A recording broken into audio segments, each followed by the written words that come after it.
more confident. Scriptures say that a student will be like their teacher. How are you bringing that critical thinking and like the confidence? How do I know I'm a good parent? A lot of times they say that our seventh graders do better than the second year law students they see doing the same sort of.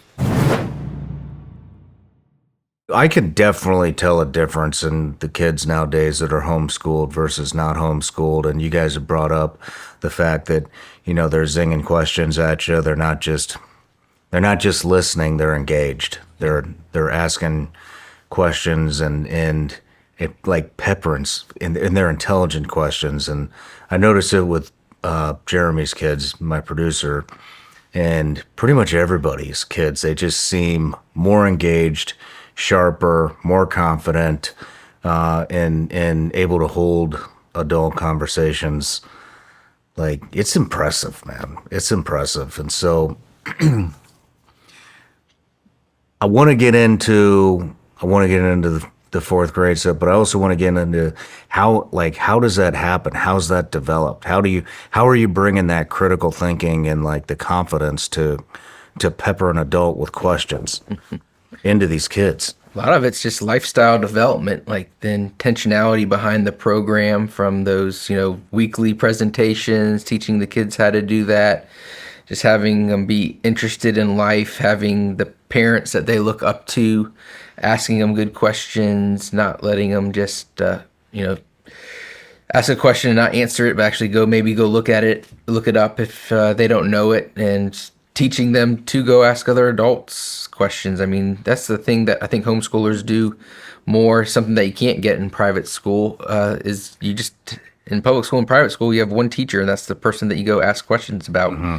In homeschooling, like I mentioned earlier, like if you have a question about something, you go ask the scientists in your church, or you go find an expert that teaches that subject locally, or go find a local business owners that's doing that thing and go have a conversation with them. And so I think just that that level of intentional behavior that parents are developing with their kids is something. I mean, it's just interesting because in public school, when I went, it's probably even worse now. I mean, people are embarrassed to ask a question. They don't.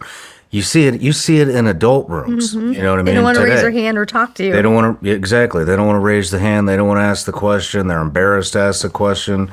But what I notice about homeschool kids is they are not embarrassed to ask questions, and they can ask some pretty tough questions. Well, I think classical education is all about learning to ask good questions. And so it's the exact opposite of a lecture-based education where you're just supposed to listen to some expert at the front of the room and write down everything you can and then regurgitate it. A classical education is all about learning to ask good questions, learning who the experts are, where the source materials are. And so the kids just naturally grow up in a situation where they're more inquisitive than other people, and they think they've been trained that that's a good thing to do versus...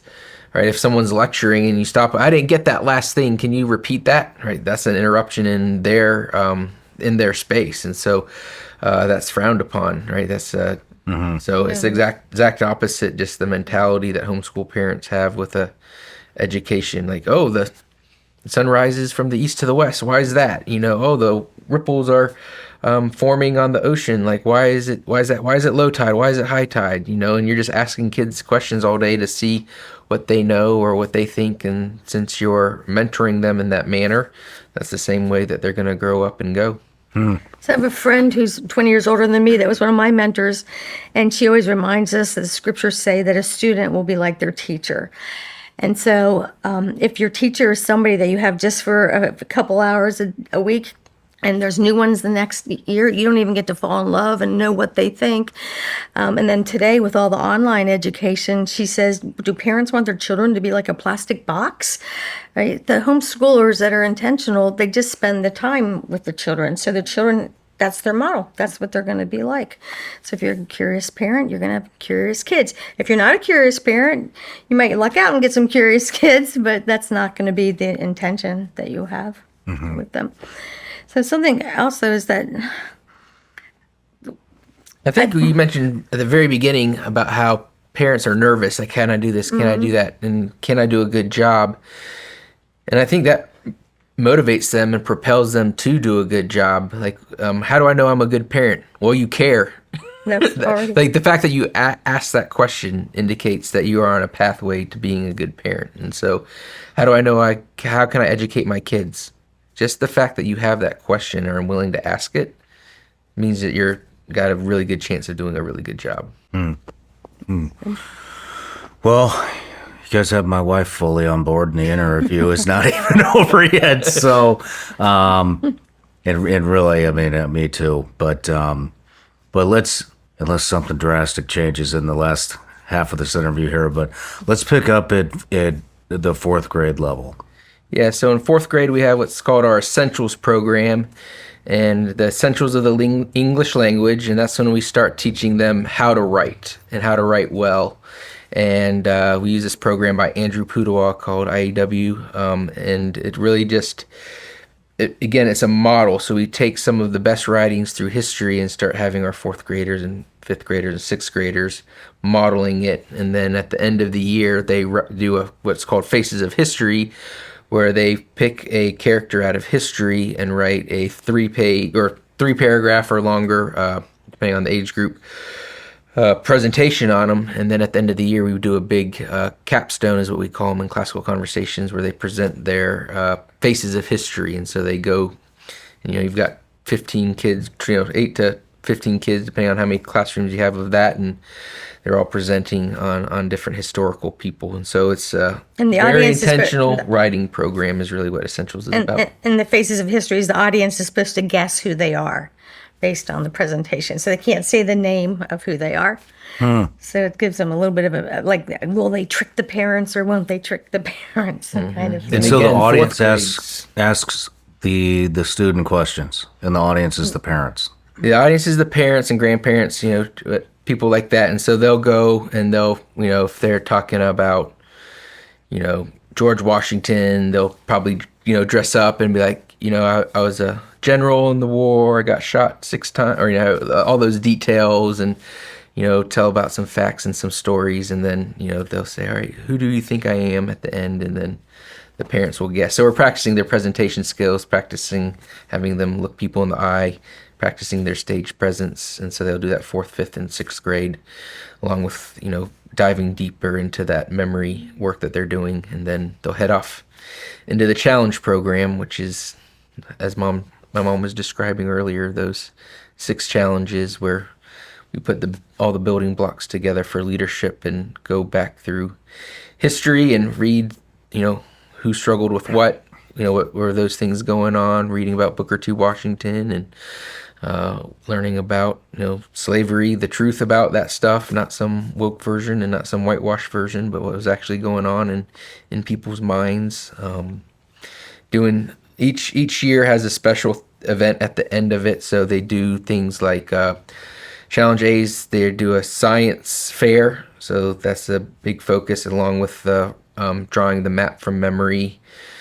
Challenge B is mock trial, which they'll go and we have a case. Person dies on a work site. So there's prosecutors, defenders, witnesses, judges, and we typically have those in courtrooms with real judges. A lot of times they say that our 7th graders do better than the 2nd-year law students they see doing the same sort of presentations. You can go see one. So if you want to find out where the challenge, because what happens, one challenge B and another challenge B from near zip codes will meet at the courthouse and try each other. Both will prosecute and both will defend. And the public's welcome to see that. And for me, like, the best story out of that was when I ran David's mock trial. The judge said, you know what? He was a juvenile district judge. And he said, I was going to quit being a judge. This was the end. I wasn't going to go do it anymore because all I hear is this horrible stuff from juveniles every single day. It's my job. And he said, I'm not going to quit now because I just met you 12 students and I know it can be better. Wow. So we hear those kind of things all the time. So to have the way that works is we do take a true case, and we've had it scripted. or not scripted, but research at kind of at the student level, and then the children write the script based on their roles, and they write it as a team, and then they meet this other team they've never met before, and they go against each other, and they wear suits and ties, and they speak really well, and they're all of 13 years old. So our expectations are just really high in those middle school years versus most school situations treat them middle school kind of as a waiting ground. They're not children who are fun at school. They aren't able to do what a high school student does. But we say, no, they are dialectic. They will ask questions. They will rise to the occasion. So let's give them occasions to rise to. And so through the essentials and challenge A and B, that's kind of the focus. And it's, as you can hear, it's a language and words and just getting their speaking skills sharpened. Tell them about the other capstones and the challenge levels. Sure. So challenge 1 is policy debate, which is you don't get to pick a side, and it's 2 on 2. What age is this? Huh? What age is this policy debate? 14-year-olds. 14-year-olds debating policy. And so the students pick the policy. The first time they ever debate, we give our tutors ideas and help with directing the children, and then after that, they could start picking what they want to debate on. Where do they have a list to pick from, or do they just Yeah, so look it's at see things what's like going on in so it's society? like so should the government fund the arts to Death penalty. abortion rights? I mean, this heavy subjects that they can get into. So Do you see excitement out of these kids to do this not stuff? at first, but eventually, yeah. And they have to learn to defend both sides. So if you're pro-death penalty, you have to learn how to defend anti-death penalty or removing it from the civil government's jurisdiction. So the public's welcome to come watch that capstone event, and that's that Challenge 1 Freedomship level, and then Challenge 2 Choices. They end the year with, The poetry, no, that's Challenge 3. What is Challenge 2? the protocol. Oh, protocol. So at the end of Challenge 2, they go to protocol, where they dress up in suits and ties, sometimes tux and gowns, and instead of having a prom, which would be more traditional or modern, they go to the opera or they go to some symphony orchestra. But it's called protocol because beforehand we do instructions so that when they go to a very nice 5-course meal, the boys seat the girls and they know where the silverware goes and things like that. So then they get to, because Challenge 2 has a lot to do with art in our choices and how art reveals the choices of a culture. So we thought the capstone event should center around culture